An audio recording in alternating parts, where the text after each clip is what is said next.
efsaneleri var mı abi bu köyün? Efsane derken? Hikayeler mesela bazı köylerin yaşanmışlıkları oluyor. Yaşanmışlıkları köyümüzde zeybek bir köydür. Hani Kuvey-i Milliyeci bir köydür. Hani Kuvey-i Milli zamanında hani 3-5 tane buradan zeybek çıkmış. Yani Yunan'a karşı gelmiş. Evet. Yani köyümüzün şeyleri bunlar. Tabii Pelfan'da çıkmış zamanında. Yani güreşte tutmuş. Hmm.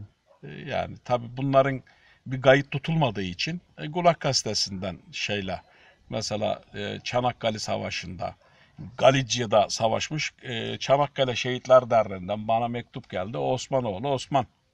Mehmetoğlu Osman arıyorlar. Mezarı oradaymış. Galicia'da. Savaşırken orada yaralanmış. Hastaneye kaldırılmış. Hastanede ölmüş. Hastanenin şehitliğini gömülmüş. Hmm.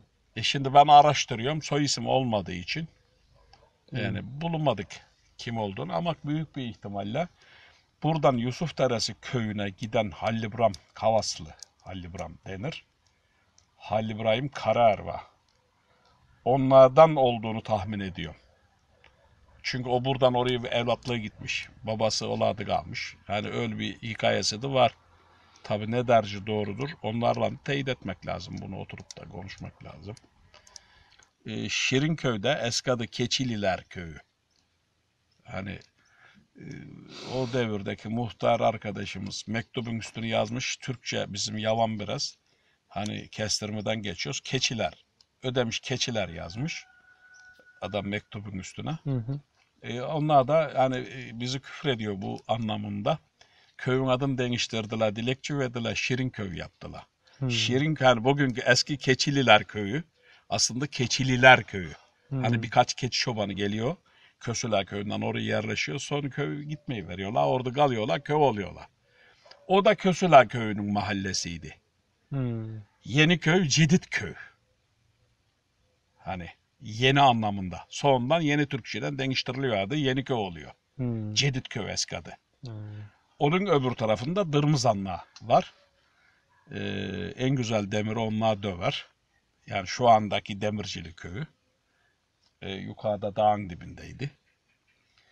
Sonra aşağı Yazlık Kuyu. Yazlık bir yere iniyorlar aşağı ovaya. Yazlık Kuyuymuş adı. Yazlıydı. Sondan Demircili oldu. Seyrekli zaten değişirme köydür.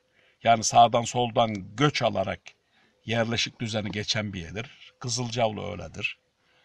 Mamuriye. Şimdiki adı Işıkla. Orası da öyle. Mamuriye, Damla.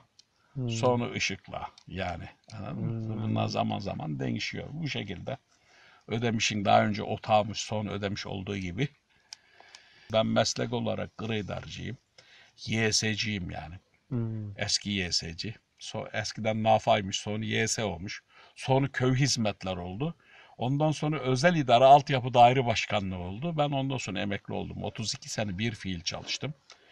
17 sene sendikacılık yaptım orada. Yani 10 sene burada encümenlik yaptım. Hani Ödemiş Kaymakamlığında. Ödemiş'in 74 köyüne var, onu bilirim. İzmir'in 628 dışında 38 oldu galiba. Köyü vardır, hepsini bilirim. 29 ilçesini dolaştım. Yani birikimim var. Birikimimi de muhtar oldum köyümde harcamak için. Köyümü de güzel şeyler verdiğime inanıyorum. Evet. Ama daha çok vermek isterdim de nasip bu kadarmış. Tabii köyler kapatılınca bizim elimizde bir yetki kalmadı artık. Hani hep içimde bir uhdem vardır.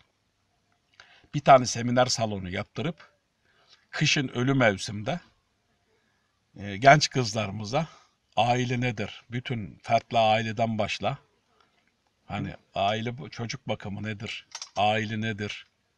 Temelini buradan teşkil eder. Bunlar için seminer verdirmek. Vatandaşlar için ev ekonomisti gelsin, ekonomi üzerine ders versin. Veteriner gelsin, hayvancılık üzerine ders versin. Ziraatçı gelsin, ziraat üzerine ders versin. Yani seminer yapsın şeklinde bir hayalim vardı. Tabii önce hep altyapıyla uğraştık. Köyümde hiçbir devletten Ben muhtar oluncaya kadar devletten yardım almamış. Hani yol bir de su haricinde. Hmm. Yani geri yanını hepsini ben yaptım. Bak şu direkler dahi ben değiştirdim. Kanalizasyonun adı taş döşümeydi. Yani suyuydu, şebekesiydi, ovasıydı, kentiydi derken yani bunu yapamadım. O kaldı elimizde. Hani Evet, elimizde tabii. patladı. Hep içimde bir uhdedir o. Keşke olsaydı hani halkımızı daha çok bilinçlendirecektik. Evet. Köyler nasıl kalkınacak başka? Şimdi bu köye bir okul çocuğu olursa cıvıl cıvıl, öyle mi? Evet. Türk'üm doğruyu mu söylerse, İstiklal Marşı'nı söylerse, bizim çocukluğumuzda öyleydi. Şimdi ne olur? 5 tane sınıf olsa, şimdi 12 sınıf galiba. 12 tane aile öğretmen gelecek demektir bu köye. Doğru mu? Evet. Bir tane ebe, 13.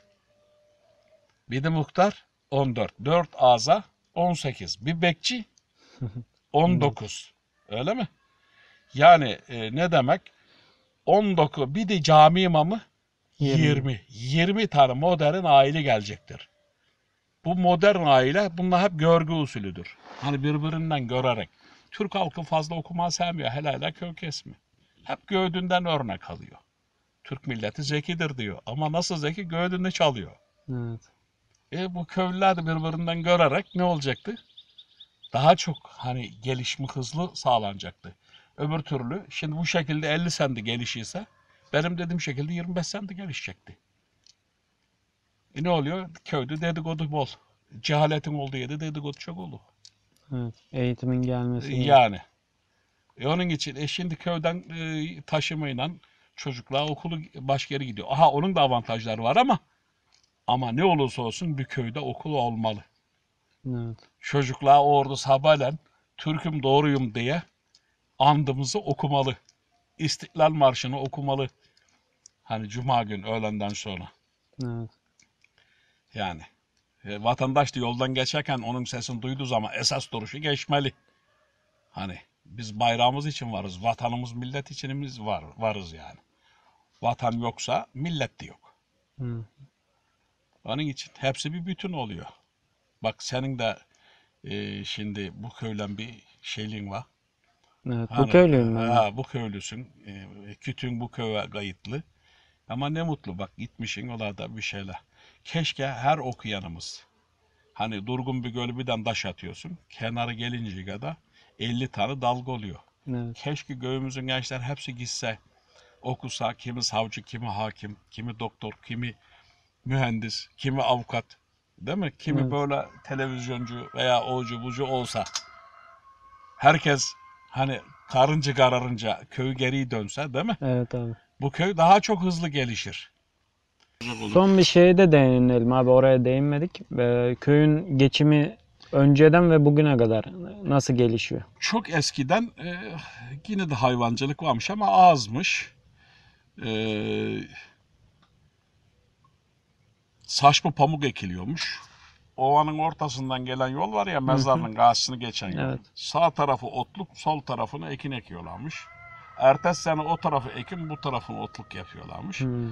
Hani genelde ekin, arpa buğday ekiliyormuş. Sonra saçma pamuk ekilmeye başlamış. Sonra göçmenler gelmiş bunlara, macur. Onlar tütüncülüğü getirmişler. Tütüncülük başlamış. İlk o tütüncülük kalktı. Son tütünü kotu geldi, kaldırıldı.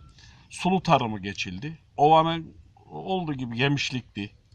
Yemiş oluyordu bahçelerde. İncir. Ha incir. Tabi o da kalktı sulu tarımı geçince yemişler bozuk olmaya başladı. Adam dik adam olur bu ovda. Evet. Hani dünyanın 3 ovasından bir tanesi. 3 mahsul yetiştirebilen bir yer. Biberdi, patatesli, domatesli, karpuzlu ne istersen olur. Adam dik adam olur. Şimdi de hayvancılık yapıyoruz. Açık dam hayvancılığı. Aşağı yukarı 7.000 büyükbaş hayvan var. Günlük süt kapasitesi 20 ton köy. Hmm. Ama bir kooperatifimiz yok. Gençler diyorum oğlum bir kooperatif kuralım. Hani bir meraklısı da yok. Yani kooperatif kuralım. Sütümüzü kendimiz pazarlayalım. Daha fazla gelir sağlayalım gibi. Hani siz diyorum her şeyi muhtar yapmaz. Siz yapın. Hani kurun, bir Destek araya verin. getirin. Tıkandınız ya da beni haber edin. Ben neşter vurayım. Yani kan akışını sağlayayım. Evet. Sirkülasyonu devam ettireyim diyorum. Hatta birisini götürdüm gittim. İlçe Tarım Müdürlüğü'ne. Müdürümden görüştürdüm. Hani müdürüm de bir ay içinde kooperatifi kurarız. Hiçbir para masrafımız yok. Sen 7 kişi kurucuya bul gel yeterli dedi. Bize her türlü yardım yapacak. İnşallah onlar da yaparız. İbrahim Altuntaş. İnşallah. Kendisi güzel bir insan. Çalışkan bir insan. İnşallah onu da başarırsak yani başka yapacağımız bir şey yok. Yani şu anlık anladığım kadarıyla önceden tütün veyahut da pamuk, onun vesaire şeyleri yapılırken şu anda büyükbaş hayvancılık. Evet. Büyükbaş hayvancılık, darı hayvan yiyeceği, darı sılajlık oluyor. Hı hı. Onun haricinde mesela hayvanı olmayanlar da patatestir, karpuzdur. Hani bunun gibi ekimler yapılıyor. Mesela ben yonca ekiyorum. Yoncayı hayvancıları satıyorum. Anladım. Anladın değil mi? Hani Anladım. bunun gibi. Her birbirine tamamlıyorlar herkes. Anladım. Sende olmayan bende var, bende olmayan sende var. Birbirimizden böyle alışveriş yapıyoruz, böyle gidiyoruz yani. Sağ olasın abi. Ağzına Sen de sağlık. sağ ol.